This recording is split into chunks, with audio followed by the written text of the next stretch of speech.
अस्सलामुअलैकुम my YouTube family. उम्मीद करती हूँ आप सब ठीक होंगे, अच्छे से होंगे। अल्हम्दुलिल्लाह मैं भी बिल्कुल ठीक हूँ। फ्रेंड्स, अगर आप मेरे चैनल पे नए हैं तो मेरे चैनल को लाइक शेयर सब्सक्राइब ज़रूर करना और वीडियो को एंड तक देखना।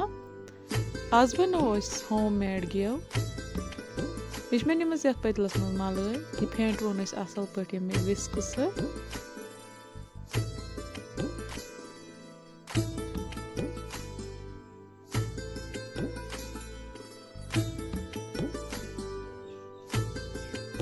यह करवन असल पे मैश।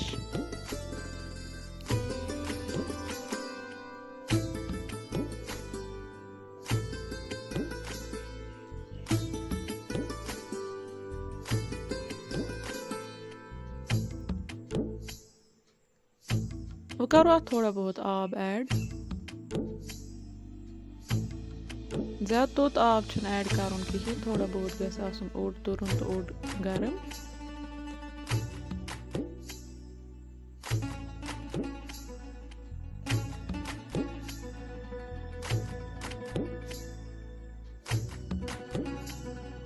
यह हेको घर आसानी सान बनइथ। अत कह मिलावट आसान, यह बिल्कुल प्योर आसान।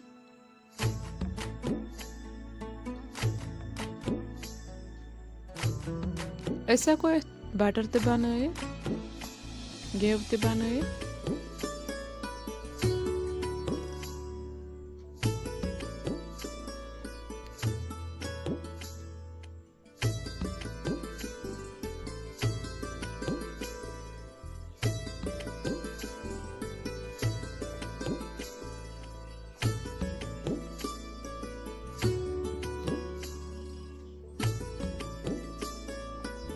त्रा बे आब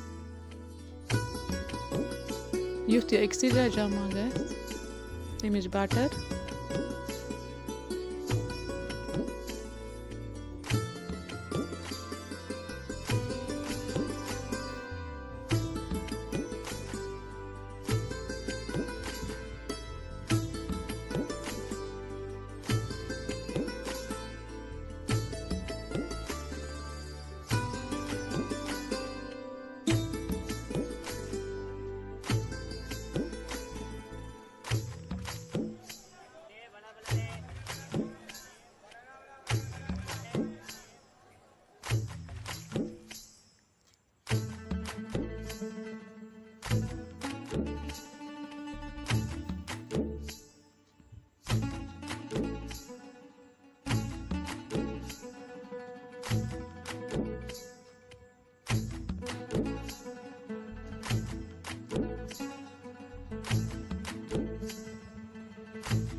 वो तुलन दाद मज अत थोद त्रावन ये पतलस मज।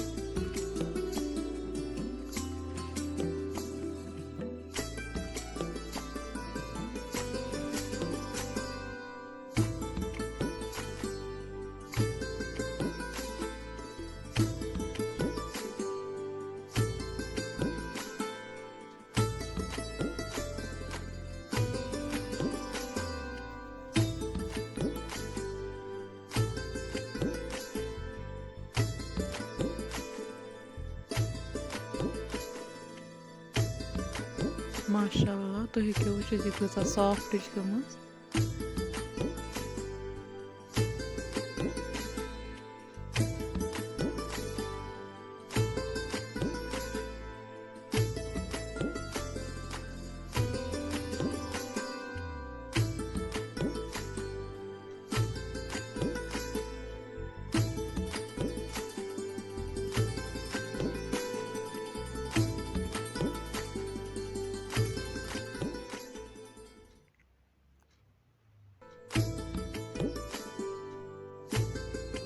युस ऐसे ये दूध छ अत करूँ चामन सह वीडियो हाव युस अमुक दूध छ अत बनावो चामन सह हावो तुम नेक्स्ट वीडियोस मज। ये दूध छ वेस्ट करुन कहें तुम हेको वुचित यह कूसा सॉफ्ट बटर वो करुन मेल्ट बनावोस गेव अगर बटर बनावन तेल मेल्ट करें कहें।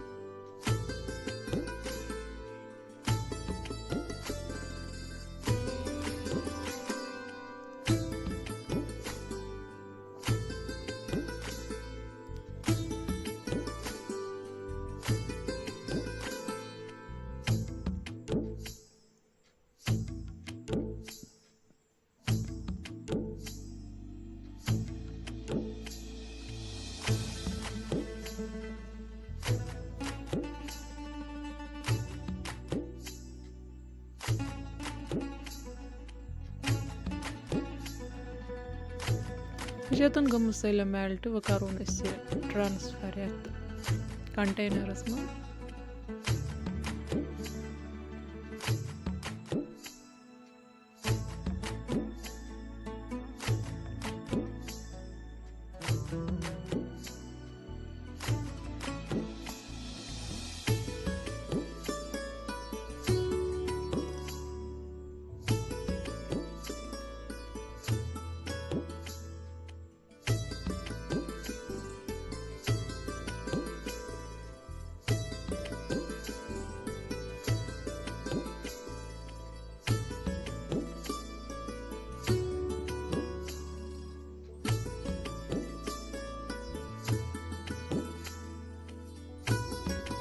माशाल्लाह तुम हेको वुचित